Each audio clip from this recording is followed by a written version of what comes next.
Today we're going to be talking about information processing and how it affects when you're learning.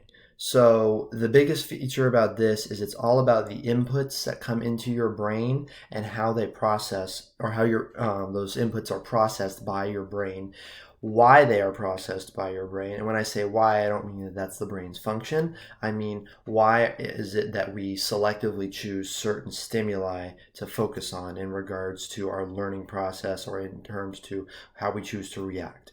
That we also have an output processing as far as the way that we react to a certain stimuli in regards to what we know experientially and what we know from a knowledge base and what we know based upon a stimulus or a goal-driven base.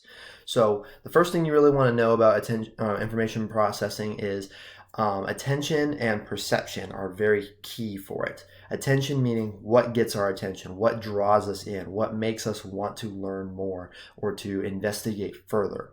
What catches our attention as far as a stimulus goes. Then our perception is how do we perceive that? That could be based upon our background, based upon our experience, based upon our predisposed feelings towards whatever the stimuli is. Now, this is all called the input of data. And then the input process is the way that we take it in, usually through our senses. If you see something, it's going to be a lot different than if you hear something. Even though we can know if we hear a roar from a giant beast and then we see something with a mane, we can probably assume it's a lion. We still have other stimuli that we need to take in. So these storage processes is how we process once it's in our mind, once it's in the brain. That goes back into our perception, what we understand about it, what we think about it, what we are going to do in terms of processing the information that we've already been given through the stimuli of the input. And then we have an output. So that output could be our physical reaction. It could be our emotional reaction. It could be something that says, hey, I really like that. Maybe the color blue, for example, stimulates you and you want to learn more because you see something that's blue. Or a smell such as cherry or lavender could relax you and make you feel a little bit more at ease when it comes to learning. So all of these stimuli are huge processes as far as what you take in. Now, when the brain processes these stimuli, we do have a short-term memory, which is a very brief window of what we take in as information. The brain processes it and then determines what it needs to transfer over into our long-term memory. Well, how do we know what we need to transfer over from short-term to long-term? Well, repetition is a huge part of that. And once again, I will say that again, pun completely intended, repetition is key. You've heard the phrase practice makes perfect. Well, that's not necessarily that you get better. It's that your mind is processing this information and is taking it in little by little. And as it takes a little section of it, transfers it to long term, do it again, takes another transfer little section, puts it to long term and builds up on it, much like when you build a house. You can't build it in a day, but you can build on what you did the day before. So when it comes to a selective attention, that comes into what we choose and why we choose it. That is very important because that can be based upon our predisposition. It can also be based upon what we like and dislike. So these input factors may be there. The story that I like to give people is a gentleman walking down Wall Street with his friend.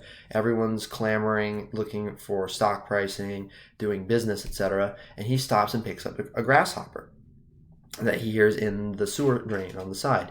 His friend looks at him and says, well, how did you hear that? He says, watch this. Pulls out a quarter and rolls it down the street. Suddenly everyone stops and starts looking at the quarter. His friend looks at him and he says, well, why did they stop for the quarter? He says, the same reason that I stopped for the grasshopper. You're listening and you're attuned to what you're selecting to choose. Because certain people were more attuned to money, they heard money, they listened. He was more in tune to nature and what was going on around, so he heard the animal. It's not that it wasn't heard by everybody, it's that he selectively chose to listen to that, and it got his attention. So this leads into, well, can we think about one thing at one time, also known as serial processing, or doing a multitask, being able to handle more than one thing at a time with processing, which is called parallel processing. Now, this parallel processing has been proven to be possible in multitask levels. However, the way that the human mind works is it likes to do more of a linear singular task. It's capable of doing the multi-level task, especially when it has experience in doing something, because it becomes a second nature, muscle memory, or a reflex, if you will, because you're predisposed to already knowing how to do something, so much so that it becomes a reaction rather than a physical choice as far as how you choose to react to it. An example that you could give for this would be a typist, someone who is busy typing all day. They know what they're going to say. They're able to look away from the keyboard. They know where the keys are, so they can actually have a conversation with you and keep processing by typing. Well, that comes with experience. Whereas someone who's just learning to type may do what we call the hunt and peck method, where they sit and they look at the keyboard and they'll use one finger, much like a bird, where they hunt and they peck. They have to think one letter at a time, whereas the typist who has experience could think multiple words at a time. Now, all of this put together, it can be put into a bottom-up stimulus, which is where you're very focused on the stimulus. You're focused on what it is that's information-wise coming in or getting your attention. Or it could be a conceptual idea, which is going to be a top-down.